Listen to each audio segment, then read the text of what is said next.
तो इसके पहले मैंने आपसे एक क्वेश्चन पूछा था और वो क्वेश्चन क्या था कि अगर कोई भी नंबर दिया हो और उस नंबर पे जो पावर है ना, अगर वो पावर 0 है तो उसका वैल्यू 1 कैसे होता है, इसी को हमें क्या करना था, प्रूफ करना था। तो चलिए स्टार्ट करते हैं। स्टार्ट करने से पहले सबसे पहले आपको यह एक division law, exponent based division law आपको पता होना चाहिए, जिसमें क्या होता है a to the power m divided by a to the power n is equal to क्या होता है a power m minus n।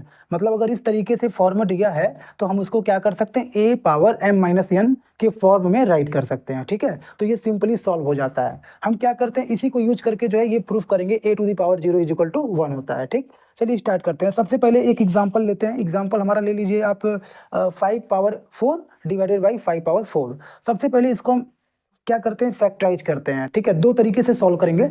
दोनों तरीके से जब हम सॉल्व करेंगे तो अपने आप ये प्रूफ हो जाएगा। ठीक है, तो सबसे पहले हम सॉल्व करते हैं फैक्टराइज करके। 5 पावर 4 जो डिवीजन में है उसको डिवाइड के फॉर्म में राइट कर देंगे। उसके बाद 5 4 जो है क्या करेंगे, इसको फैक्टराइज कर देंगे। ऊपर हो जाएगा 5 इंटू 5 इंटू 5 इंटू 5 4 टाइम, और नीचे भी इसी तरीके से 4 टाइम हो जाएगा। इसको आप क्या कर सकते हो, इसको हम क्या कर सकते हैं, काट सकते हैं। तो कट करेंगे तो 5 से 5 ऊपर नीचे पूरा कट हो जाएगा, ऊपर बचेगा 1 और नीचे भी बचेगा 1। तो ये हमारा आ जाएगा 1/1 जिसका वैल्यू होता है 1। अब दूसरे तरीके से देखते हैं क्या होता है।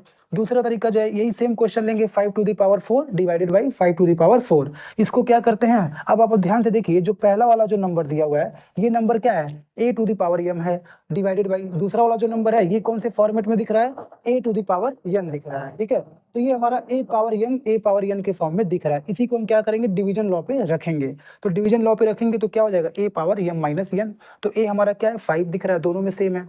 तो a हमारा हो जाएगा 5, और पावर हमारा देखिए, पावर जो m और n है ये दोनों यहाँ पे सेम है। तो हम क्या करेंगे, m और n दोनों हम 4 ही लेके चलेंगे। तो हमारा हो जाएगा 5, और जो है क्या हो जाएगा, पावर को माइनस करेंगे तो 4 माइनस 4 हो जाएगा, क्योंकि दोनों सेम है। तो 5 4 माइनस 4 जो पावर है भाई ये हो जाएगा। इसको सॉल्व करेंगे तो a power m minus n बराबर क्या हो जाएगा, 5 टू द पावर 0। क्या हो जाएगा, 5 टू द पावर 0। अब आप ये बताओ, इसी क्वेश्चन को हमने दो तरीके से सॉल्व किया। एक हो गया 5 टू द पावर 0, और दूसरा हमारा क्या आया है, 1 आया है। ठीक है, दोनों अलग अलग आ रहा है, क्वेश्चन हमारा सेम है। अब आप ध्यान से देखो, दोनों को अगर हम लोग बराबर करते हैं तो यही वाला दिख रहा है ना, यही हमारा फॉर्मेट में दिख रहा है, a to the power 0 is equal to 1। क्या आया है, 5 टू द पावर 0 आया ना, और दूसरे वाले में क्या आया है, 1 आया है। तो दोनों तो बराबर ही हो गया। इसलिए ये जो है हमारा, किसी भी नंबर पे पावर अगर 0 रहता है तो उसका वैल्यू हमेशा क्या होता है, 1 हो जाता है। ठीक है, तो ये आप ध्यान से समझिएगा और इस लॉ को क्या करेंगे, याद रखेंगे। ठीक है।